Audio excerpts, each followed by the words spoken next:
Hi, I'm Mark Phillips, and I'm here with my good friend Sabrina Valancourt. And Sabrina just trained and competed in her first fitness competition. Yes. And I want to find out what goes on physically, mentally, mindset, and see how, what went through your head and how that went. Hey, smoke weed every day. We'll start again. Woo! That could be in the bloopers. Actually, that could be in the bloopers. Yes. Hi there, I'm Mark Phillips, and I'm here with my good friend Sabrina Valancourt, who just competed in her first ever fitness competition. Yes. And I'm really excited to hear all about that whole experience and what you learned and how you become a better person. Okay. So first of all, what made you do this? One night when I was scrolling through my social media, I came across just a bunch of pictures on Instagram of these girls doing these bikini competitions, and I said, wow, they look amazing. I would love to do that. I kind of looked at their pictures for a few weeks and noticed that they all had one coach in common. And then while I was at the gym one time, someone had come up to me and asked me if I competed. And I said, no, I hadn't. I had a previous friend tell me that I should compete, but we tend to listen to strangers more than our own friends.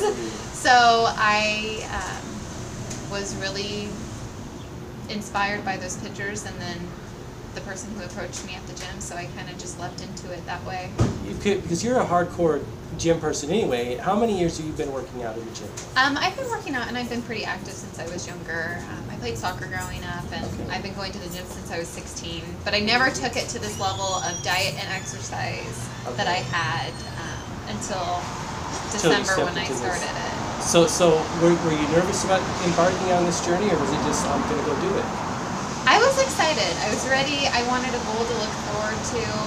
I didn't have anything coming up, so it was nice to have a 5-month journey that I was going to go on to kind of keep me out of just like the slump of winter when nothing is going on. Yeah, so December to April was my goal, and that's a good time. It kept me busy. So yeah, so really, you were looking forward to it. I was, and during the whole process of it, it didn't seem like I was really working towards anything because I had never done it before. I didn't know what to expect, and so when I am training all these days, it almost felt like it was for nothing sometimes because when is this day going to come? Okay, it's 30 days, and that seems forever away when you're dieting and exercising to the extreme. It's tough business. I can imagine. So how much really changed in your exercise and diet routine from before? So I had a lot more structure in my exercises. My diet changed completely because I wasn't able to have my snacks here and there. No longer eating sweet treats like I used to. I still baked during my competition prep, but it was extremely hard not being able to eat the cake batter. I can imagine. It was very restrictive. Right. My coach had a very clean eating intake on competition prep. So lots of green vegetables, everything, clean foods. How did you do it? How did you not eat cake batter, not indulge? I'll be honest, I wasn't perfect during my competition prep. I did have some days where I broke down. Did you? Like just take a little nibble, or did you just go for it? You know, there was 1 or 5 days that I had completely just went all out, but did you tell your coach? I did not. So I'm sorry if you're watching this. Well, you looked great through the whole thing, and so I was lucky that I didn't fall off the wagon completely. Right. But it's extremely hard living day to day, having friends ask you to go out and eat, and you can just get a salad. Or you can't partake in going out downtown and enjoying just 1 or 2 drinks. Right. It's very restrictive. So there's no cheat day when you're training for competition, is that true? In the coach's eyes, correct, yes. There shouldn't be. Okay. When you get closer to the end, there should not be at all. Sure. At all. But what's the end? How far close to the end? I would say probably 8 weeks is when it gets extremely serious. Okay. 12 weeks you probably could do a cheat meal depending on like how far you're out and how good you're looking, but it's all based on the person's body and how they're responding. Luckily, I did not have to diet down until about 5 weeks, so that's when I started to do my carb cycling. Oh, so I had it good. You were kind of a normal diet all the way up Yes. until that point, and then he put you on a Yes, he wanted to build me up because I was losing body fat too quickly. So he boosted my calories. Oh, so you Couldn't got to eat complain. more. I did get to eat Whoa. more. I was very lucky. Okay. Some of these girls, they had it pretty bad. Okay, so you said all individual, different people's body Yes. responds differently, Yes. and he tailors the. Yes. Wow, wow, that's so awesome. So what was the hardest part? The hardest part was the carb cycling, Was it? to where you're on low carbs for 3 days, Mm-hmm. and then you get a higher carb day. But this is all still cutting from my regular diet where I was building up muscle. Okay, so so you- I was more hungry than most of the other people because they were already used to doing that carb cycle. Oh, gotcha. So I was starving, I felt Gotcha. like. I woke up in the middle of the night the first week I was carb cycling, and I couldn't go back to bed because I was so Horrible. hungry. That's and you can't eat anything. No, you can't. I mean, you can complain, and Right. I'm sure my coach has said a few times, mix up some egg whites if you have to, but, And cook them like scrambled and egg cook them type like thing? scrambled egg. It's Okay. just pure protein, low calorie, so things like that, but Wow. it doesn't really give you that mental clarity of No. the big bowl of ice cream would. No, absolutely not. Did you ever think about quitting? I did. And that was the first night I woke up hungry when I was Oh. carb cycling. And I thought to myself, you're 5 weeks out, Yeah. don't give up now. Think of all the other people who have had it way worse than you. It's temporary. It was extremely hard. I bet. But then I thought, I have displayed myself all over Facebook. I can't give up now. Everyone is watching. That's interesting. So when you share with the world what you're doing, you felt a little bit of. Yes, I need didn't do want it. to look like a quitter just because the going got tough, you know. Yeah, I really wanted to stick it out, and there's a lot of people on the team that did quit and they didn't follow through, and Right. Probably common. it is very common because it's so hard. Yeah. Because it's a voluntary thing. You don't have to. Sure. You don't have to do this. Sure. You're the only one putting yourself through this torture. That's true. And you were blogging. How many blog posts did you write about it? I got halfway through. Okay, then you just. So I kinda did about 4 or 5, Okay. and then I got hungry and tired. And then you're like, I'm not blogging anymore. And I'm like, I don't want to do this. I'm too tired. I don't want to talk about food. I'm already hungry. I loved your blog, and there was one thing on your blog you said fake it till you become it. Yes. And I've never heard that before. I think it's great. Did you really? You did. I employed that. I had to fake it till I became it with the posing. When you're on stage and you're wearing this itty bitty bikini, that's Yeah. not something I do. I've Right. never done that before. That was very outside of my normal realm. I didn't. I can imagine. It's uncomfortable. And I'm not the sassy, sexy, posing girl that you have to be while you're up there. You have to sell yourself. Yeah. You have to really make the judges look at you and Right. capture their attention. So I faked it till I became it, and I acted like I had the most sass, twirl, I could see. flip of the hair. Yeah, I could see a change from your beginning poses and your blog Yes. till the very end, and you probably could too. I became more confident as well. Definitely.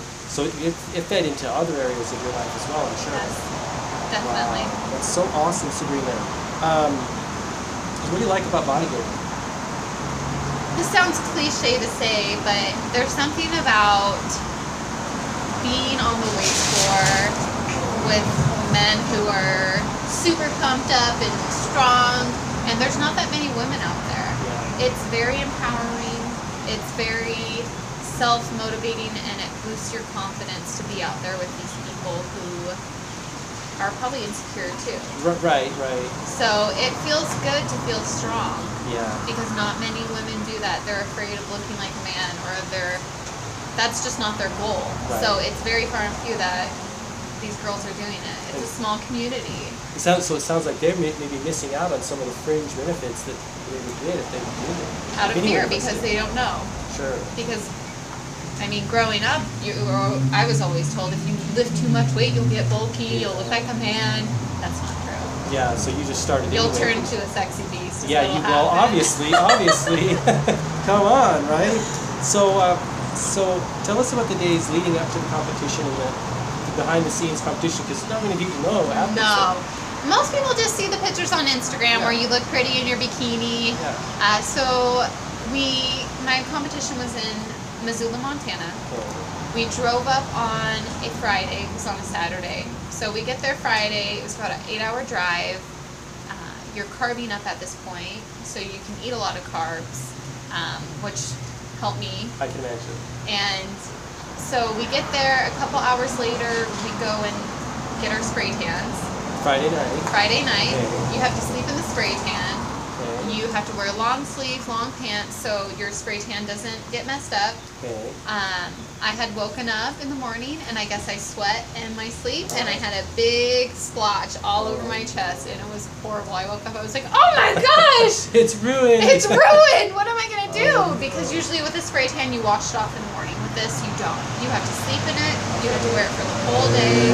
Wow. So I had gotten touched up. Then you start to get ready. We woke up at 6 a.m. that day. I got my tan touched up. I did my hair and makeup. I looked absolutely ridiculous. I thought you looked great. You only see you don't see the whole thing. You did look a lot tanner than you're pale like me. So, yes. So did the pale It didn't people, look supernatural. Okay, right. Anytime I show people my picture, they're like, "That's you," and I'm like, right. "Yes, that's me." You're a different person and he was a different color. So it looks different, and then so the prejudging is where they pretty much will place you in the show. Okay. So you go out for prejudging. Bikini is last. So about 12 o'clock we went on, Okay. and you go out and get Do your prejudged. poses. You do your poses, and then you come back for the night show at 5 p.m. So we had between, I think, 1 or 2 to 5 p.m. So we went back to our hotel room. I took a nap, watched some TV, got ready for the night show, and then Bikini was awarded last. So probably about 9 o'clock or so, our division is what was judged and awards given. So we went on. You're given the award. You can't use deodorant that day. It's really hard to not mess up your tan if you have to pee. I can imagine. So that was definitely different and frustrating. Yeah. And then after the show, we went out to eat. I went back to the hotel and showered, and it was the best shower ever. You feel sticky all day. You stink. Backstage, everyone smells. Everyone has protein farts. It's disgusting. So it's not all glamorous. It is not glamorous at all. Right. The only part that's glamorous is when you're on that stage with your trophy or tiara, and also the pictures people post. So people just. Yeah, I saw the pictures. They looked great. I mean, you looked like a professional bodybuilder poser up there. It was fun. It was fun. It was a good experience. And that's just the practice and the preparation. Practice, and I was very lucky that my coach had a few girls on the team who were great at giving us tips. They helped us so much. So practicing and having support was the biggest thing. Yeah. So how did you do overall? So in my novice division, they go by height classes. Novice means you've never competed before. I took first out of 12 girls. So awesome. So awesome. I was surprised, Were you but really? Yes, I was. But I felt like I had worked really hard and I deserved it. Yeah. And then in my open division, which is where you've competed before, I took second out of 16 girls. Oh, so even though you had never competed, I could still go into the open bikini. So if you've gotcha. competed before or if you've never competed before, second you out can of do 16, that. that's pretty rock star too. Yes. So Wow, you I am should be proud of myself really for proud. setting a goal. 5 months, I did it. It was extremely mentally and physically hard, Sounds but like it. I wouldn't change it for the world, and I wouldn't ever take it back. Yeah, what an accomplishment. I mean, so what's next? I don't know if I'll do another show. Okay. I'm enjoying my freedom. I'm enjoying being able to eat what I want. I'm still eating healthy. I'm still going to the gym at 5 a.m. I love that. Right. It gave me a new schedule. I feel great. Yeah. But I think my summer is pretty packed full of traveling and fun just times. enjoying my freedom. It's so awesome. I appreciate it a lot more I can now. imagine. Yeah, that people don't realize. You don't. Want. And it's until you're restricted that you start to care. Yeah, I can imagine. Yeah. I can imagine. Well, Sabrina, thank you so much. This has been great. Thank you. I appreciate it.